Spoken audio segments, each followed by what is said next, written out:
I walked across Afghanistan. This was just after 9/11. I'd been going a few miles where I suddenly saw something that I could see ahead of me on this huge open snow plain, almost like crossing a glacier. I suddenly realized it was a corpse, and his face had been eaten by birds. And I'd never seen anything like that. And I realized at that point that this crossing was tougher than I was quite ready for. So Afghanistan is absolutely unique. It was the sort of ring road of the ancient world, because all the trade between the great civilizations of China and India and Greece and Rome and the Near East moved around Afghanistan.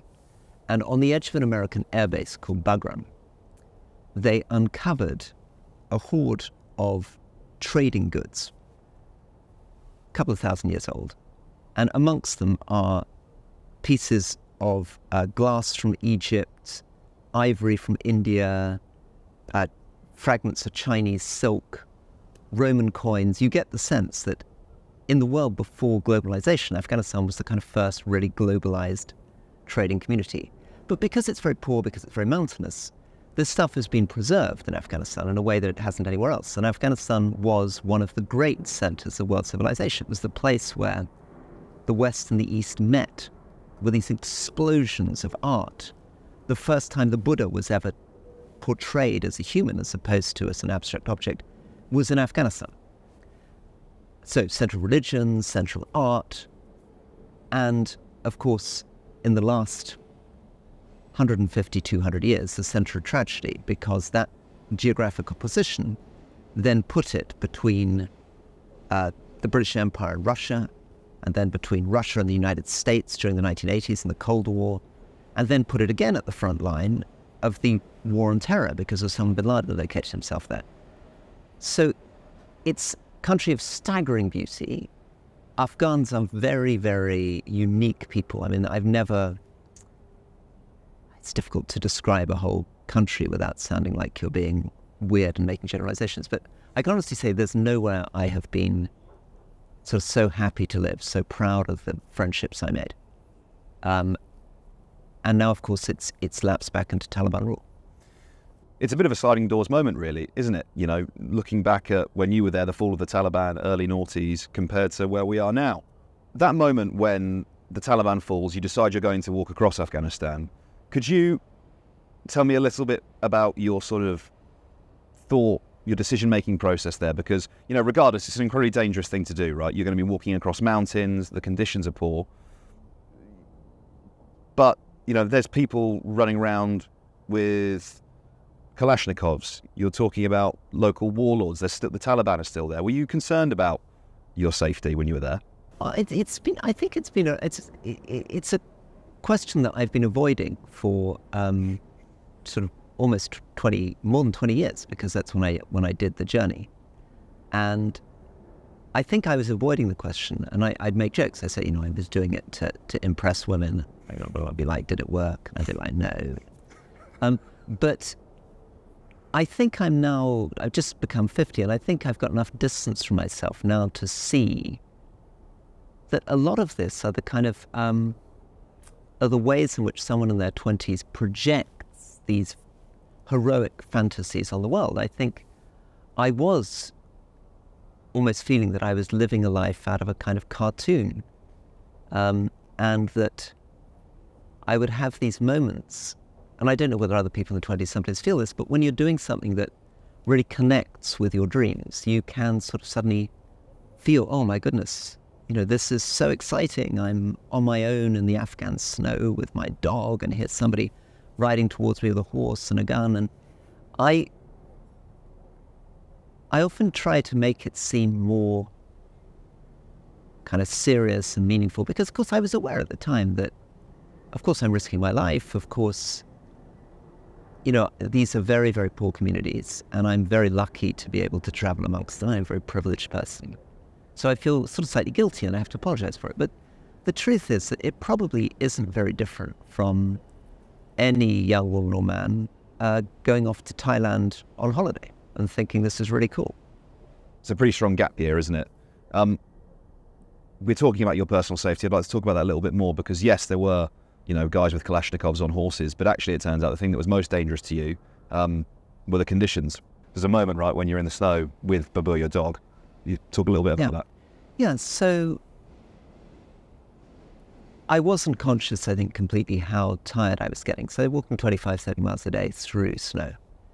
And villages in central Afghanistan in the winter basically only eat bread. There's no meat, there's no vegetables, no fruit.